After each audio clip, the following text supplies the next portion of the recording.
You have so many things to do in your business, don't you? I know I have absolutely tons of lists, but is DIYing your brand one of them? I think that it's one of those things that you should definitely do some of, but maybe not all of it.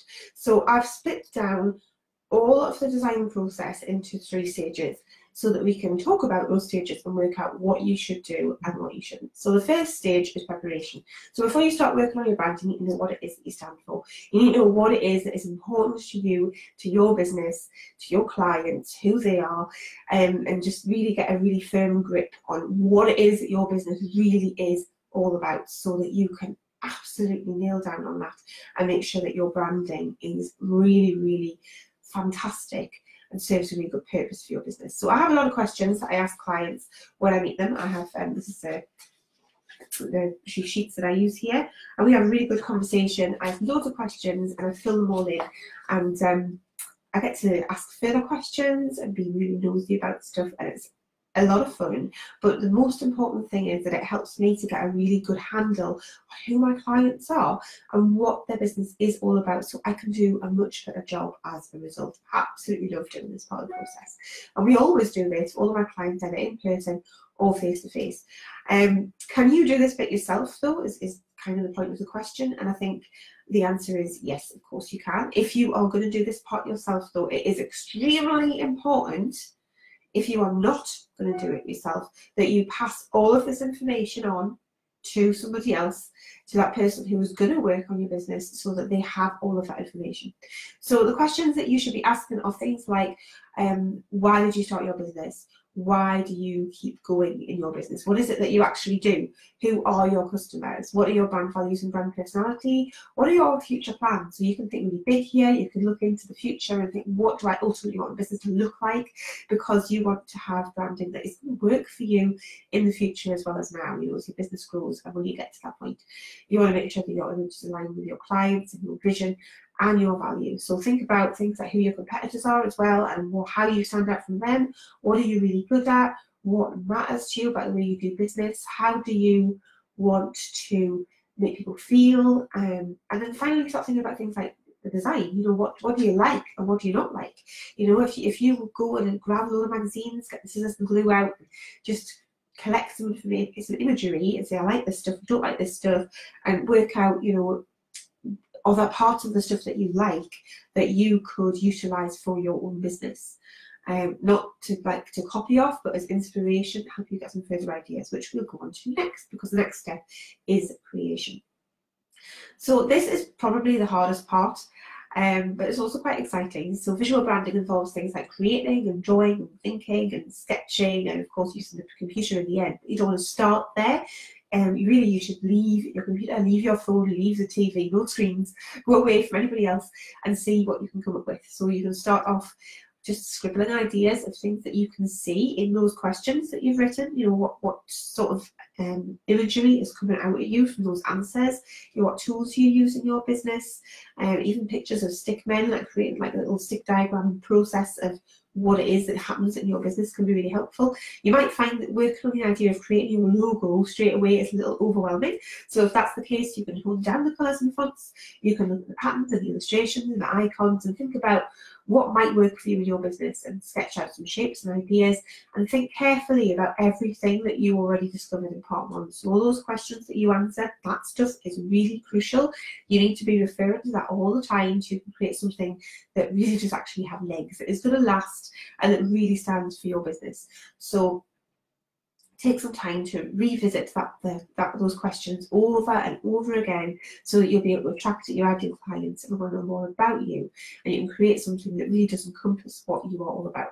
So the hardest part is definitely the logo. This forms the basis for your brand identity, but once you've nailed it, there's a high likelihood that you're going to be able to pull other elements out of it that you can use elsewhere. So your logo doesn't have to include an image. If you find that too scary, you can definitely use a typeface. A lot of people do, but don't do it unless that is right for your business. You can source various components on different websites. You know, you can go to Creative Market or Canva, and you can get all kinds of useful things there that you can use as icons and illustrations and patterns to help your business look amazing and help it stand out. And if that works for you, for your business, and you're happy with it, then absolutely just go with that because it's going to be fantastic. But do give it a lot of thought and a lot of time, because if something isn't quite right and you don't use it, then you're not going to want to use it very much. So keep looking. You know, you might need to ask someone to create exactly what you want. So it could be sort of a mix of doing it a sort of DIY route with a bit of help. So do I think you should DIY doing your business image? Well, I think that this depends. I think if you don't have the skill set to create a logo, you definitely need to get somebody else to do that part for you. And then the rest of it is entirely up to your capabilities. So this is when I think that you should get this done DIY. So if you're on a budget, then you need to do it DIY because you can afford it. So I think this should be temporary though. You know, you should do it and then start looking out for your perfect designer while being aware of what you've done and thinking, do I like this? Do I not like this? Because it will help you to hone down the ideas as well.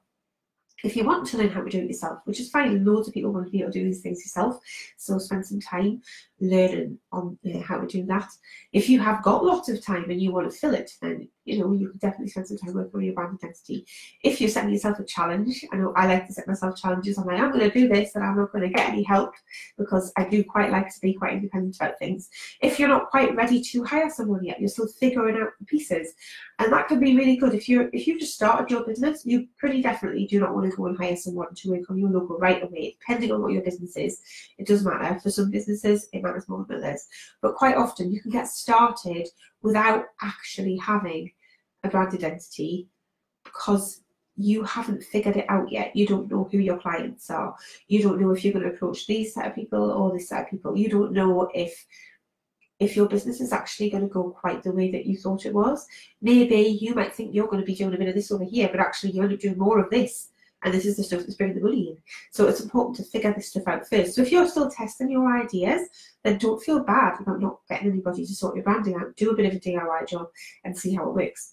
If you don't mind having a brand where the different elements might also be used by other businesses, that's quite important, because if you do source your imagery from places like Creative Market or Canva, or there's loads of other places as well, of course there are, other people are going to have those images too.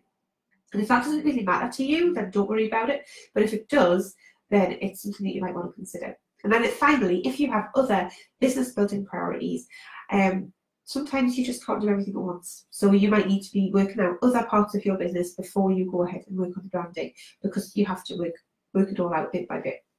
So when do I think that you shouldn't DIY? So if design and idea generation is just not in your skill set, then you shouldn't DIY. If you've tried to DIY and your efforts didn't light you up, so it was like good, but they were not good enough. If you've tried to DIY, but your efforts didn't light your audience up, which is kind of the point, if you can afford to get help, then you shouldn't DIY. If you want your business to look professional and credible, and if you want it to be prepared for the growth that you're going to have as your business gets bigger, then you shouldn't DIY. If you're going to print anything, because you want to make sure that what you have got is going to be so perfect when it's blown up large scale, or if you're going to be creating anything with print with it, that it isn't going to be pixelated because you've created it in a program that isn't really geared up for that. If you're not patient enough to see this work through to get a perfect outcome, then you might want to get somebody else to do it for you. If you don't have a creative one in your body, that's always a good idea. And just when you're ready to apply for your business image, a lot of people start out DIY, which is absolutely fine. But then you reach a point where you think, I need to grow here, I need to stretch a bit further. And that's a really good time to hire an expert. If you are a perfectionist and you want to get it absolutely perfect, if you want results, or if you want to make your life easier later and you want your brand identity to last.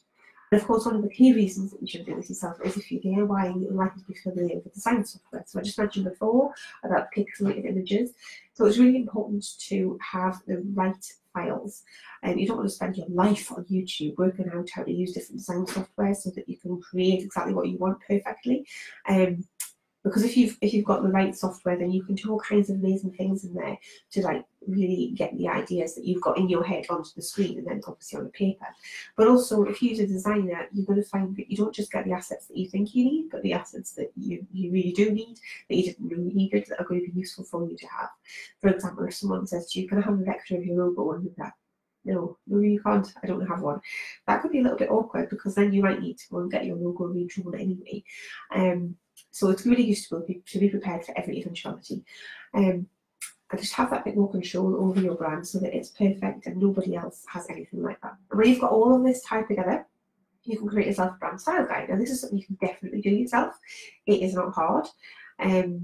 Obviously it's really simple. It's really, really easy, but you can absolutely expand this to like a whole website or a massive brochure, to whatever it is that you feel you need for your business. It depends very much on what you need. It can be so simple or it can be really, really complex. It's just about making lots of decisions about what your business image is going to look like and how it's going to be used so that it's always consistent. So yeah, you can absolutely do that yourself, or you could ask a professional to do it because they will obviously know what they're doing and they'll be able to make sure it all ties together really well. But what about the non-visual side of your brand? So this part you can DIY, but only if you took part one seriously. So take your time and think about it really carefully. Go back to those questions that you answered and just really think about them and make sure that you've got them all in your head. And then you need to make yourself a long list of touch points. So these are all those different moments when you connect with different people in your business. So you'll have things like when people land on your website, when people see your Facebook post, when people see you at a networking event, when people see advert in a newspaper, you know, things like that.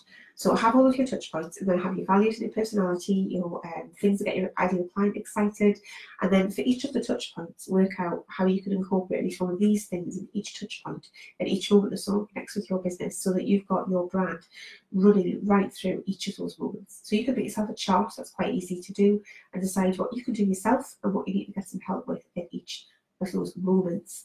And if this is hard, then you can get a friend to help you, or you can get in touch for a brand tree session and we can look at all of this together. Then the third section is application, and this is the bit where things happen. This is quite exciting. This is where you really need to know all about what your business is all about. You've got your visual assets are all branded, you've got a list of changes you need to make. Should you DIY this part? I think that you should DIY at least some of it. Some of it you're going to have to. You can't, somebody else cannot be you. You aren't always going to have somebody else that you go, oh, what do you think about this? Should I do this right now? There's not always going to be somebody next to you that you can ask.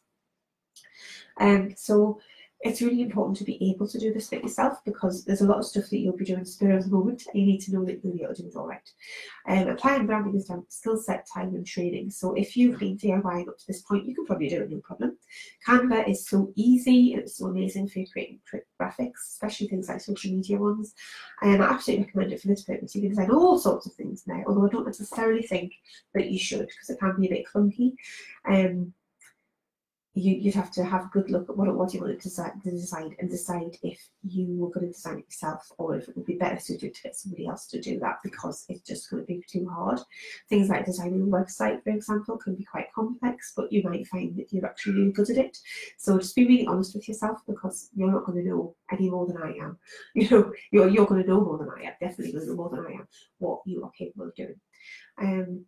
And then those touch points we talked about earlier, you already have a list, because you should have looked at the touch point list and thought, I can do this, I need to get some help with that, I need some help over here.